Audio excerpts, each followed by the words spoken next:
চাল পানির একটু সেমাই তুলে দেবো, একটু পোলাও রান্না খাওয়াবো, সেই টাকাটাও আমাদের নাই। না, আমি প্রতারকের শিকার হয়ে আছে, এই জগৎটা আমার ভালো লাগতেছে না। আমরাও ছেলে মেয়ে হয়েছে, আমাদেরও ইচ্ছা করে বুকে নিয়ে ঘুমাই।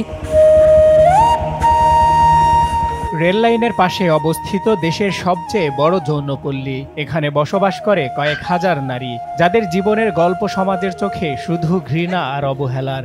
অনেক নারী প্রতারণা ও দারিদ্রতার শিকার হয়ে এখানে এসে আটকে পড়েছেন এই অন্ধকার জগতে। যখন পুরো দেশ ঈদের আনন্দ মেতে ওঠে, নতুন পোশাকে সাজে শহর, সুস্বাদু খাবারে পূর্ণ হয় প্রতিটি ঘর, তখন দৌলতদিয়া যৌনপল্লীর বাসিন্দাদের জন্য ঈদ শুধুই এক অদৃশ্য দেয়াল। বাইরে আনন্দ আর ভেতরে শুধুই বঞ্চনা ও বিষাদ। স্বপ্না আক্তার এক সময়ের সরকারি কলেজের একাদশ শ্রেণীর ছাত্রী। সুখের সংসারের আশায় প্রেমের ফাঁদে পড়ে বাড়ি ছেড়ে পালিয়েছিলেন, কিন্তু তার প্রেমিক তাকে বিক্রি করে দেয় রাজবাড়ী জেলার গোয়ানন্দ উপজেলার দৌলতদিয়া দেশের সবচেয়ে বড় যৌনপল্লীতে। স্বপ্নার মতো আরও অনেক নারী আটকে পড়েছেন এই অন্ধকার জগতে, যেখানে একবার পা ফেললে আর বের হবার রাস্তা থাকে না। জীবনের পাতা শেষ হয়ে যায় এই অন্ধকার গলিতে। একবেলা খাবার খেয়ে দুই বেলা না খেয়েই জীবন চালাতে হয় তাদের। সেখানে ঈদ মানেই তাদের কাছে এক অদৃশ্য দেয়াল। বাইরে আনন্দ আর ভেতরে শুধুই বঞ্চনা আর বিষাদ।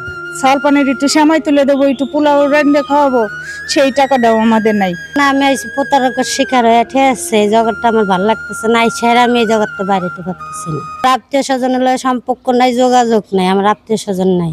ঈদের বাজার ঈদ করবো, কামাই রুজি নাই, খাইতে পারতেছি না, চলতে পারতেছি না। ঈদ বলতে কোনো আনন্দই নেই আমাকে।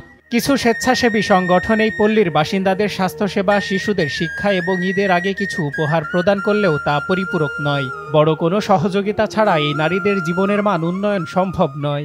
আমরা এই যে জনপল্লী প্রক্রিয়াতে থাকি, সরকার যে রোহিঙ্গাদের সাহায্য দেয়, আমাদের সাহায্য দেয় না। এখন ঈদ আইছে, আমাদের কামাই রুজি নাই, ঈদ বলতে কোনো আনন্দই নাই। ছেলে মেয়ে হয়েছে, আমাদেরও ইচ্ছা করে বুকে নিয়ে ঘুমাই, কিন্তু আসলে পরিস্থিতির শিকার আমরা ঘুমাইতে পারি না।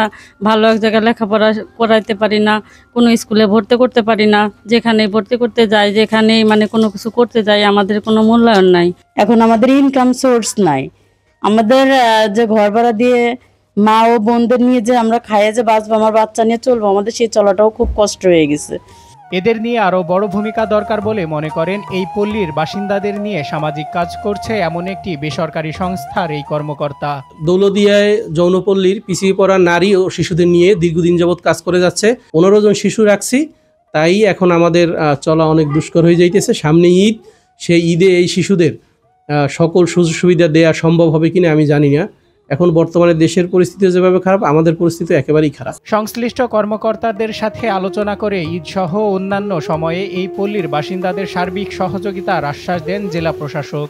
আমি উপজেলা নির্বাহী অফিসার গোয়ালন্দের সাথে এই বিষয়ে আলাপ করব যে কি ধরনের সহযোগিতা আমরা তাদের করতে পারি, এবং আমরা আমাদের জেলা ত্রাণ ও পুনর্বাসন যে আমার কর্মকর্তা, তার মাধ্যমে আমি তাদেরকে সহযোগিতা করব ইনশাআল্লাহ। যৌনপল্লীতে কখনো কি পৌঁছাবে মানবতার আলো, যেখানে মুখে হাসি আর বুক ভরা কষ্ট, কখন রাত আর কখন দিন নেই তাদের জানা। দুমুঠো খাবারের আশায় এভাবেই দিন পার করছেন তারা।